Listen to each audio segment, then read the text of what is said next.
The Meridian ballroom sparkled with Washington's diplomatic elite, crystal chandeliers casting golden light over evening gowns worth more than most people's cars.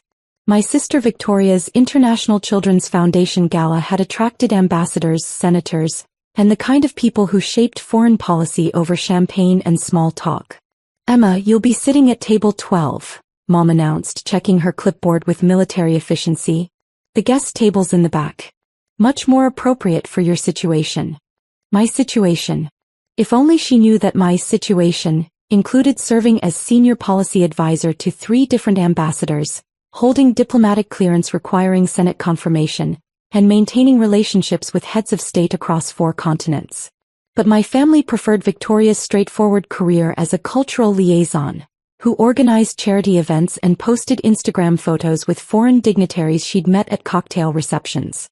"Victoria's worked so hard to cultivate these relationships," Dad added, adjusting his tuxedo with obvious pride. Ambassador Martinez personally requested tonight's invitation list. The Spanish delegation, the French consul, even the Secretary of State's Deputy Chief of Staff. The Secretary of State's Deputy Chief of Staff, Sarah Chin, who'd been texting me for 3 days about tomorrow's emergency session on Middle East trade agreements. The same woman who credited my policy frameworks with preventing 2 separate diplomatic crises this year. "Emma's international consulting work is so vague," Victoria observed, floating past in her custom Oscar de la Renta gown. "When people ask what she does, I never know how to explain it. Better to keep things simple tonight." International consulting. I was a senior diplomatic advisor specializing in economic policy and trade negotiations. My security clearance was higher than most cabinet members. My policy recommendations were implemented across 12 countries, and my strategic frameworks had prevented 3 different trade wars in the past 18 months. But since I'd never posted about it on social media, it didn't register as real achievement in my family's social calculations. "Table 12 will be perfect," Mom continued, guiding me toward the back corner like a hostess managing an embarrassing relative. "You can observe how these events really work. Maybe learn something about networking at this level." Networking at this level. Last month, my networking had involved mediating between the European Union and Southeast Asian trade bloc during negotiations that affected 2 billion people. "The centerpieces alone cost 3,000 each, Victoria whispered proudly, gesturing toward elaborate floral arrangements. Ambassador Martinez said this rivals anything he's seen in Madrid. We're really making an impression. Making an impression. While Victoria worried about flower arrangements, I'd been drafting the agricultural import agreements that would determine Spain's economic relationship with the Americas for the next decade. "Just remember," Dad added with paternal concern, "if any of the diplomats try to engage you in conversation, redirect them to Victoria or me. We understand the appropriate protocols for these relationships." Appropriate protocols. The irony wasn't lost on me that my family was teaching me diplomatic etiquette while I maintained classified relationships with the same ambassadors they were hoping to impress. I accepted my back table assignment with practiced grace, checking my secure phone discreetly for messages from 3 different embassies that needed policy input before tomorrow's emergency sessions. "Perfect," Victoria beamed, apparently satisfied with her seating arrangements. "This is going to be such a success. Ambassador Martinez already said this could become an annual tradition." Annual tradition. Ambassador Martinez had been asking me for months when I'd finally reveal my family relationships to the diplomatic community. Tonight might provide the opportunity he'd been hoping for. The gala proceeded with choreographed elegance while conversations flowed about international trade, diplomatic initiatives, and policy discussions that shaped global economics. I sat at table 12 surrounded by foundation donors, while listening to familiar voices debate frameworks I'd personally developed. The trade agreements Emma designed have revolutionized agricultural commerce between Europe and the Americas, I heard Ambassador Martinez telling the French consul at table 1. Her policy frameworks prevented what could have been devastating economic conflicts. Emma designed. He was discussing my work, using my name, while I sat 30 feet away pretending to be an ordinary guest at my sister's charity function. Her diplomatic strategies are studied in foreign service academies worldwide, the French consul replied. I've implemented her recommendation frameworks in 3 separate trade negotiations. Brilliant analytical mind. Brilliant analytical mind. The same mind my family assumed wasn't sophisticated enough to sit at the head tables with important people. Has anyone met this Emma person? Senator Williams asked from table 2. Her reputation in diplomatic circles is extraordinary, but she maintains remarkable operational discretion. Operational discretion. The diplomatic term for keeping family relationships separate from classified government service, which I'd maintained successfully for 5 years until tonight. I understand she advises multiple embassies simultaneously, Deputy Secretary Chin added. Her economic analysis prevented the agricultural crisis that could have destabilized half of South America. Half of South America. The crisis my family had never heard about because preventing international disasters doesn't typically generate dinner party conversations. Victoria, darling, Ambassador Martinez called across the ballroom, gesturing for my sister to approach table 1. Could you join us for a moment? We're discussing international trade policy, and I'm curious about your foundation's perspective. Victoria practically floated toward the head table, her foundation credentials preparing her for discussions about policies she'd learned about from Wikipedia articles and TED Talks. Ambassador Martinez, she gushed, taking the seat beside him with practiced social grace. I'm so honored you're enjoying tonight's event. Our foundation believes cultural exchange is the foundation of international cooperation. Cultural exchange. Victoria's expertise came from organizing charity functions and attending embassy receptions where she met diplomats whose actual work she understood at the level of promotional brochures. Indeed, Martinez replied diplomatically. Cultural understanding certainly supports the economic frameworks that drive international cooperation. Speaking of which, we were just discussing the trade policy innovations developed by Emma Chin. Remarkable strategic mind. I watched Victoria's expression shift from confident social networking to growing confusion as she realized the conversation had moved beyond her expertise level. Emma Chin, she repeated carefully. I'm not familiar with that name in our foundation circles. Not foundation work, the French consul clarified. Diplomatic policy development. She's revolutionized agricultural trade agreements, prevented currency crises, established frameworks that have stabilized entire regions. Perhaps you know her through different channels, Senator Williams suggested.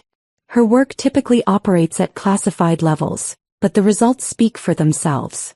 Victoria was clearly struggling to contribute to conversations about policy development that exceeded her foundation experience by several levels of complexity. I'm sure our foundation could learn from such expertise, she said weakly, attempting to redirect the conversation toward familiar territory. Actually, Martinez said, his voice carrying the slight anticipation I recognized from our classified briefings, I understand Emma Chin is attending tonight's event. Perhaps we could invite her to join our policy discussions. The words hung in the air like a challenge to everything my family had assumed about tonight's guest list and social hierarchy. Emma Chin is here? Deputy Secretary Chin asked, her voice carrying genuine interest. I've been trying to schedule a meeting with her for weeks about the emergency trade sessions. Victoria had gone completely pale as she realized that the policy expert everyone was discussing was apparently attending her charity gala without her knowledge. Indeed she is, Martinez confirmed, scanning the ballroom with obvious intent. Table 12, if my information is correct. Table 12. The guest table where they'd hidden me to prevent embarrassing encounters with important people. Every head at the front tables turned toward my corner, where I was still pretending to be an ordinary charity supporter rather than the diplomatic advisor they'd been praising for the past 20 minutes. Emma. Ambassador Martinez's voice carried across the ballroom with the kind of authority that commanded immediate attention from everyone within hearing range. Emma Chin, could you join us, please? The silence that followed was so complete that you could hear champagne glasses being set down at tables throughout the room. I stood slowly, smoothing my simple black dress, the one Mom had approved because it would help me blend in appropriately, while every diplomat, senator, and embassy official watched my approach to the head table. Good evening, Ambassador Martinez, I replied, maintaining the professional tone that had served us well during countless policy briefings. Ladies and gentlemen, Martinez announced to the rapidly growing audience, I'd like you to meet Emma Chin, Senior Diplomatic Advisor and the architect of the agricultural trade frameworks we were just discussing. Victoria's face had progressed through several color changes before settling on an alarming shade of pale green. "Emma," Deputy Secretary Chen said, standing to greet me with obvious relief. "Perfect timing. We need your input on tomorrow's emergency sessions regarding the Southeast Asian currency stabilization." Southeast Asian currency stabilization. The crisis I'd been managing for 6 weeks through classified briefings and back-channel negotiations that my family assumed were generic consulting work. "Of course," I replied simply. "The preliminary agreements should hold, but we'll need to adjust the agricultural import ratios to prevent market destabilization." "Brilliant," the French consul added. "Your framework prevented similar issues in our European negotiations last month." I looked toward the back of the ballroom where Mom and Dad had positioned themselves for optimal networking opportunities, their expressions displaying various stages of shock, confusion, and dawning horror. "Emma," Senator Williams continued, "your policy recommendations have been implemented across how many countries now?" 12 actively, with frameworks under consideration in 8 additional nations, I replied, watching my family's comfortable assumptions crumble in real time. "The economic impact," Martinez added, "has been extraordinary. Emma's strategies have prevented trade conflicts that could have affected billions of people." Billions of people. While my family worried about impressing a few dozen Washington socialites, I'd been preventing economic disasters that could have destabilized entire continents. "Before we continue," I said, looking directly at Victoria, "I should clarify something that might be confusing to my family." The ballroom leaned forward collectively, sensing they were about to witness something unprecedented. "Victoria's International Children's Foundation has been implementing agricultural aid programs in 3 different countries," I continued. "Those programs were made possible by trade agreements I negotiated to ensure food security and economic stability in regions affected by diplomatic transitions. Victoria's foundation work wasn't separate from my diplomatic efforts. It was completely dependent on frameworks I'd established through classified policy development." "Which brings us to tonight's announcement," Martinez said, producing an official document from his jacket pocket. "The State Department has approved Emma's appointment as Director of International Economic Policy, effective immediately." Director of International Economic Policy. Cabinet-level authority, direct access to the Secretary of State, and influence over trade relationships that affected global markets. The applause began slowly, then built as the ballroom's diplomatic elite recognized what they were hearing. The rest of the evening unfolded like watching a carefully planned diplomatic operation reach its successful conclusion. Word spread through the gala that the woman hidden at table 12 was actually one of Washington's most influential policy advisors. By morning, diplomatic newsletters were reporting my appointment as the youngest Director of International Economic Policy in State Department history. By afternoon, my secure phone was flooded with congratulations from heads of state and economic ministers worldwide. The real consequences came in the following weeks. Dad's law firm began receiving inquiries from international corporations who'd heard about his family connection to the State Department's new director. Unfortunately, international trade law required expertise his domestic practice couldn't provide, and those clients quickly moved on to firms with actual diplomatic experience. Victoria's International Children's Foundation faced uncomfortable questions from donors who discovered that all her successful programs had been dependent on policy frameworks I'd established through classified diplomatic work. When those protections ended, her foundation's international access became significantly more complicated. Mom's social standing in Washington charity circles transformed overnight, but not as she'd hoped. Instead of being praised for raising a successful daughter, she became the cautionary tale about families who'd failed to recognize their own diplomatic assets. The calls started immediately, of course. Apologetic voicemails about misunderstandings and being so proud of my appointment. Victoria suggested collaboration between her foundation and my new State Department position. I listened to their messages while reviewing briefing materials for emergency sessions with the European Union, then deleted them without responding.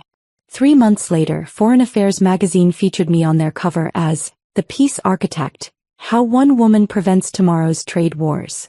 The article included a sidebar about recognizing expertise regardless of family perceptions. My family wasn't mentioned in the piece, though diplomatic sources praised the operational discretion, that had allowed me to work effectively while maintaining personal relationships. The last I heard, Victoria had quietly scaled back her foundation's international programs to focus on domestic charity work. Dad had partnered with an international law firm to handle inquiries his practice couldn't manage. Me. I was exactly where I'd always been. In classified briefings and emergency sessions, preventing economic crises that would never make headlines because they never happened. Sometimes the best revenge isn't about proving people wrong. It's about preventing wars while they're planning seeding charts.